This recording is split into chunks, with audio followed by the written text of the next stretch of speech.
আসসালামু আলাইকুম। মুক্তিযোদ্ধাদের একটি গোপন তথ্য দিয়ে আপনাদের সহযোগিতা করি। যদিও এটা অনেক আগেই পেয়েছি আমরা, তো কনফার্ম না হওয়া পর্যন্ত আপনাদের জানাতে পারিনি। সেটা হচ্ছে মুক্তিযোদ্ধাদের মন্ত্রণালয় থেকে একটি অভিযোগপত্র কিন্তু তারা আপলোড করেছে, যেটা আমরা ইতিমধ্যে হাতে পেয়েছি। সেটার মাধ্যমে কিন্তু যাচাই বাছাই শুরু হচ্ছে। আমি আবারও বলছি বিষয়টা, সেটা হচ্ছে মুক্তিযোদ্ধাদের কিন্তু গোপনে যাচাই বাছাই চলছে। এই তথ্যটা সবাই জানে না। এটা কিভাবে বা কাদের এই যাচাই বাছাই চলবে সেটা সম্পর্কে এখন আপনাদের মাঝে একটু জানাবো।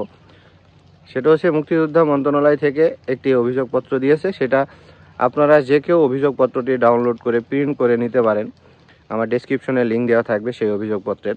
সেটা নেওয়ার পরে সেটা পূরণ করে আপনি যেই মুক্তিযোদ্ধার বিরুদ্ধে এই অভিযোগটি বা এই দরখাস্তটি জমা দিবেন, তার কিন্তু পার্সোনালে যাচাই বাছাই হবে। তাছাড়া কিন্তু 100টি আর সবাই যাচাই বাছাই হবে বা সবাইকে যাচাই বাছাইয়ের আওতায় আনতে হবে এমন কোনো তথ্য এখন পর্যন্ত আমরা পাইনি। আপনারা নিজেরাও জানেন যে বাংলাদেশে যতগুলো মুক্তিযোদ্ধা আছে তার কিছু অংশ ভুয়া মুক্তিযোদ্ধা রয়েছে বা রাজাকার ছিল, তারাও মুক্তিযোদ্ধা হয়েছে।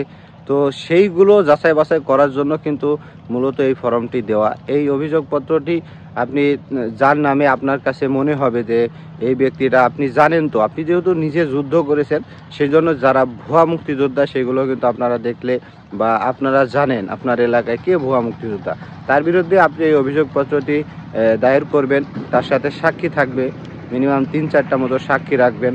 তাহলে এদেরকে যাচাই বাছাইয়ের আওতায় আনা হবে। এদের যাচাই বাছাই করে, মানে সেই গোপনেই যাচাই বাছাই হয়ে গোপনেই এরা বাদ পড়ে যাবে। এদের মন্ত্রণালয়ে ডাকবে, সেখানে উপস্থিত হবে প্রয়োজনীয় তথ্য নিয়ে, সাক্ষী সমস্ত নিয়ে। আর যে ব্যক্তি অভিযোগ করবে তারও সাক্ষী থাকবে। ঠিক এইভাবেই কিন্তু এই অভিযোগের ভিত্তিতে সেই মুক্তিযোদ্ধা যাচাই বাছাই হবে এবং সে যদি ভুয়া মুক্তিযোদ্ধা প্রমাণিত হয়ে যায় তাহলে বাতিল হবে। এই দরখাস্তটি কিন্তু যে কোনো মুক্তিযোদ্ধা নিজে করতে পারবেন। ভুয়া মুক্তিযোদ্ধাদের বিরুদ্ধে অভিযোগপত্র এটা ওই অভিযোগের মাধ্যমেই কিন্তু যাচাই বাছাই নতুন করে হচ্ছে। তো যাই হোক, এই ছিল ভিডিওটি ভালো লাগলে অবশ্যই একটা লাইক করবেন। আর আপনার মতামত থাকলে অবশ্যই কমেন্টে মতামতটি জানাবেন। আসসালামু আলাইকুম।